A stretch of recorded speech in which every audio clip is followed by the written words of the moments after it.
کانوں میں year phone لگا کر کے ہمارا نوجوان ساتھی گانا سن رہا ہے، بالی ووڈ کا میوزک سن رہا ہے، اسی حال میں اس کو موت آ جائے گی، کل قیامت کا دن ہوگا، اس کے کانوں میں اللہ کی بارگاہ میں بھی ایئر فون لگا ہوگا اور کل قیامت کے دن وہ گانا سنتے ہوئے اٹھے گا۔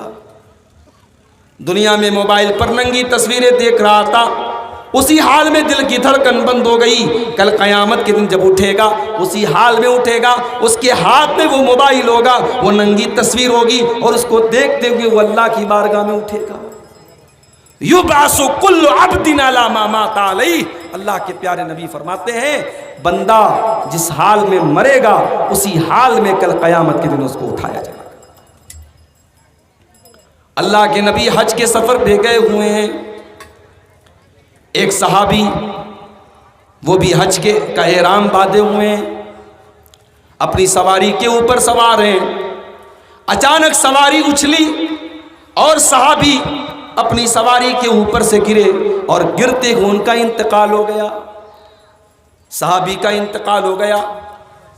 اللہ کے نبی نے فرمایا ان کو کوئی اور کپڑا پہنانے کی ضرورت نہیں ہے، ان کو اسی احرام کے کپڑے میں کفنا دینا، ان کو غسل دینے کی ضرورت نہیں ہے، ان کو کوئی الگ سے کفن دینے کی ضرورت نہیں ہے، ان کو اسی حال میں تم دفنا دینا۔ فَإِنَّهُ يَأْتِي يَوْمَ الْقِيَامَةِ مُلَبِّيًا، اس لیے کہ یہ لبیک اللہم لبیک کہتے ہوئے اللہ کو پیارے ہوئے ہیں، اور کل قیامت کے دن جب یہ اٹھیں گے اس دن بھی یہ لبیک اللہم لبیک کہتے ہوئے اٹھیں گے، اس دن بھی یہ تلبیہ پکارتے ہوئے اٹھیں گے، اس دن بھی یہ حالت احرام میں اٹھیں گے۔ بندہ جس حال میں مرے گا اسی حال میں کل قیامت کے دن اٹھے گا، مرے گا۔ تو شیطان کا یہ بہت بڑا دھوکہ ہے، شیطان گناہ کا کام جب کروانا چاہتا ہے تو شیطان ہمارے دماغ میں یہ وسوسہ ڈالتا ہے ابھی تم گناہ کر لو، بعد میں تم سدھر جانا، بعد میں توبہ کر لینا۔ آئیے قرآن سے ایک واقعہ آپ کو سناتا ہوں۔ حضرت یوسف علیہ السلام کا نام تو آپ نے سنا ہی ہوگا۔ یوسف علیہ السلام کے 11 بھائی تھے، ایک بھائی ان کی سگی ماں سے تھے اور 10 بھائی ان کی سوتیلی ماں سے تھے، یعنی 2 بھائی ایک ماں سے تھے اور 10 بھائی ایک ماں سے تھے۔ حضرت یوسف علیہ السلام اور ان کے بھائی بنیامین سے ان کے باپ بہت زیادہ پیار کرتے تھے۔ باقی 10 بھائیوں کو ایسا لگا ہمارا باپ ہم سے تھوڑا کم پیار کرتا ہے اور ان دونوں سے زیادہ پیار کرتا ہے۔ بھائیوں نے میٹنگ بلائی اور میٹنگ میں انہوں نے یہ بات رکھی کہ ہمارا باپ تو ہم 10 لوگوں کے مقابلے میں یوسف علیہ السلام سے اور ان کے بھائی سے زیادہ پیار کرتا ہے۔ ان ابانا لفی ضلال مبین، ہمارا باپ تو سٹھیا گیا ہے، ہمارا باپ تو بہک گیا ہے، ہمارا باپ تو پاگل ہو گیا ہے۔ جب شیطان انسان کے دماغ کو خراب کر دیتا ہے تب انسان اپنے باپ کے بارے میں بھی ایسی بات بول دیتا ہے۔ ان ابانا لفی ضلال مبین، بے شک ہمارا باپ گمراہ ہو گیا ہے، بھٹک گیا ہے، بھاگ گیا ہے۔ یہ بات کون کہہ رہا ہے؟ یہ حضرت یوسف کے 10 بھائی کہہ رہے اپنے باپ کے بارے میں۔ اس کے بعد وہ سب کہتے ہیں اقتلوا یوسف او اطرحوه ارضا یخل لکم وجہ ابیکم، ایک کام کرو، چلو ایک کام کرو، ہم یوسف کا مرڈر کر دیتے ہیں، یوسف کی ہتیا کر دیتے ہیں، یوسف کو ختم کر دیتے ہیں، یا یوسف کو کہیں ایسی جگہ چھوڑ کے چلے آتے ہیں جہاں سے وہ واپس نہ آ سکے۔ جب یوسف رہیں گے نہیں، جب بانس ہی نہیں رہے گا تو بانسری کیسے بجے گی؟ جب یوسف نہیں رہے گا تو ہمارے باپ صرف ہم سے پیار کریں گے۔ وَتَكُونُوا مِن بَعْدِهِ قَوْمًا صَالِحِينَ، اور بعد میں ہم توبہ کر لیں گے، بعد میں ہم نیک بن جائیں گے۔ تو شیطان کبھی کبھی یہ خیال بھی دل میں ڈالتا ہے کہ ابھی تم گناہ کا کام کر لو، بعد میں توبہ کر لینا، بعد میں نیک بن جانا۔ وہ بعد نہ کبھی آیا ہے نہ آئے گا میرے بھائیوں، اس لیے ہمیں اور آپ کو گناہ سے بچنا چاہیے۔ اب ایک سوال، واٹ از گناہ؟ گناہ کیا ہے؟ گناہ کی پریبھاشا کیا ہے؟ گناہ کس کو کہتے ہیں؟ آؤ اللہ کے رسول سے سوال کرتے ہیں، اللہ کے نبی سے پوچھتے ہیں گناہ کس کو کہتے ہیں۔ اللہ کے نبی کے پاس ایک صحابی آئے، اے اللہ کے نبی، نیکی کس چیز کا نام ہے اور گناہ کس چیز کا نام ہے؟ دیکھو صحابہ کا سوال بھی کتنا پیارا ہوتا تھا۔ ابھی آج میرے موبائل پر ایک صاحب کا کال آیا کہ حضرت آدم علیہ السلام دنیا میں جب آئے تو سب سے پہلے کون سا پھل کھایا؟ میں نے کہا بھائی صاحب آپ کو بڑی فرصت ہے کیا؟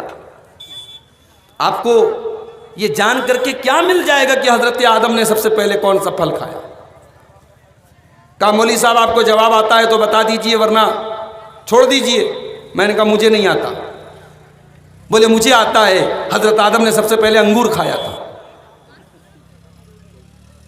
اس طریقے کے فالتو سوالات آج لوگ اپنے علماء سے کرتے ہیں۔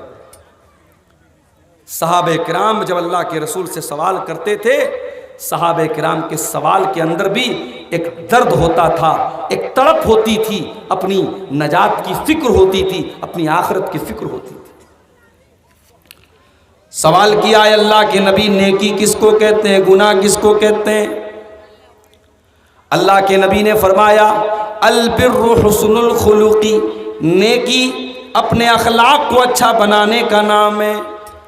آپ پانچوں ٹائم کے نمازی ہیں، آپ رمضان کا روزہ بھی رکھتے ہیں، آپ اپنے مال کی زکوٰۃ بھی نکالتے ہیں، آپ نے حج بھی کر لیا، آپ نے عمرہ بھی کر لیا، لیکن آپ لوگوں سے جھوٹ بولتے ہیں، آپ وعدہ خلافی کرتے ہیں، آپ بے ایمانی کرتے ہیں، آپ اپنی زبان سے لوگوں کو تکلیف پہنچاتے ہیں۔ آپ نمازی ہیں، آپ روزے دار ہیں، آپ زکوٰۃ دینے والے ہیں، سب کچھ آپ کر رہے ہیں، لیکن اگر آپ کا اخلاق اچھا نہیں ہے، آپ کا کیریکٹر اچھا نہیں ہے، آپ کا چرتر اچھا نہیں ہے، تو آپ نیک نہیں ہیں، آپ شریعت کی نظر میں نیک نہیں ہیں، اچھے نہیں ہیں۔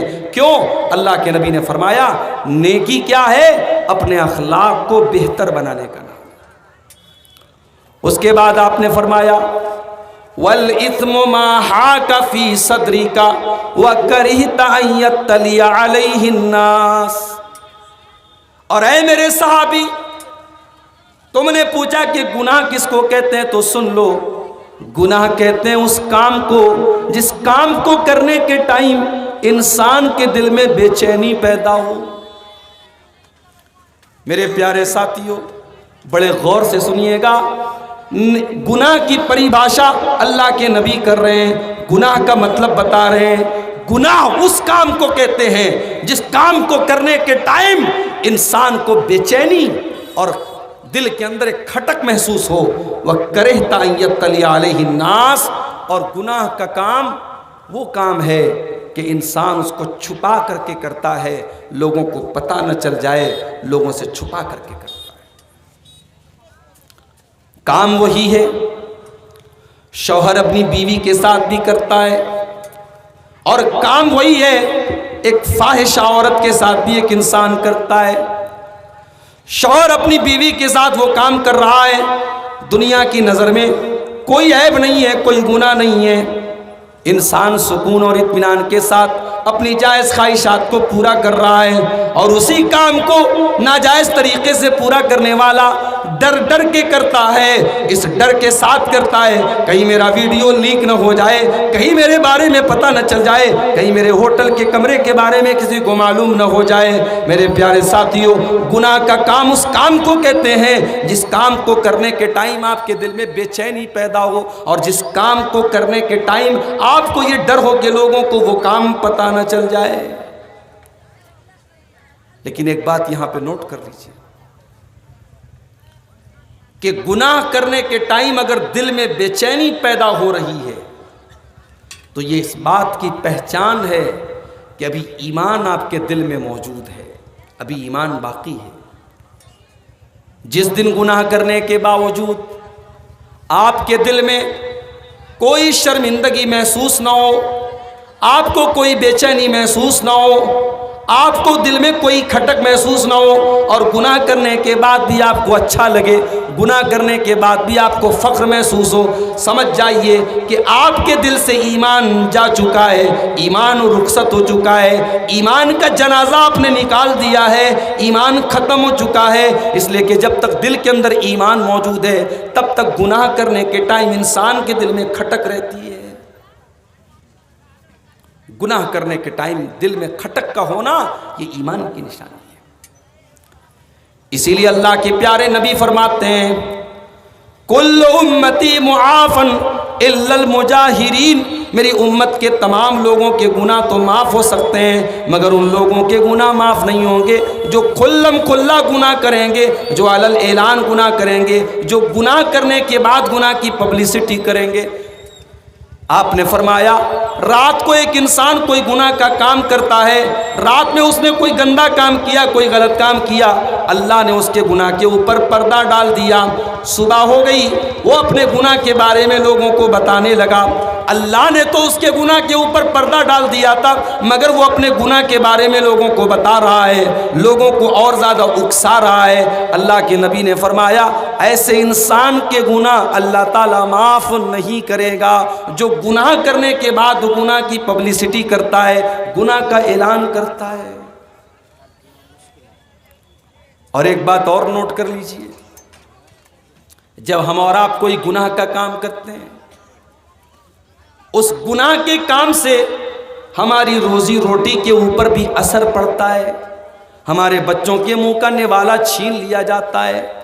اللہ کے پیارے نبی فرماتے ہیں ان العبد لیحرم الرزق بذنب یصیبہ، بندے کی روزی کو چھین لیا جاتا ہے اس کے گناہ کی وجہ سے، گناہ کی وجہ سے آپ کے کاروبار پر اثر پڑتا ہے، آپ کے بچوں کی صحت پر اثر پڑتا ہے، آپ کے گھر کے سمبندوں پر اثر پڑتا ہے، پتی پتنی کے رشتے پر اثر پڑتا ہے، ساس بہو کے رشتے پر اثر پڑتا ہے۔ گناہ اتنی منحوس چیز ہے جو آپ کی روزی روٹی اور آپ کے گھر کے اوپر بھی اثر ڈالتی ہے میرے پیارے ساتھی۔ اسی لیے اللہ تعالیٰ قرآن کے 14ویں پارے میں فرماتا ہے ضرب اللہ مثلا قریۃ کانت آمنۃ مطمئنۃ یاتیہا رزقہا رغدا من کل مکان۔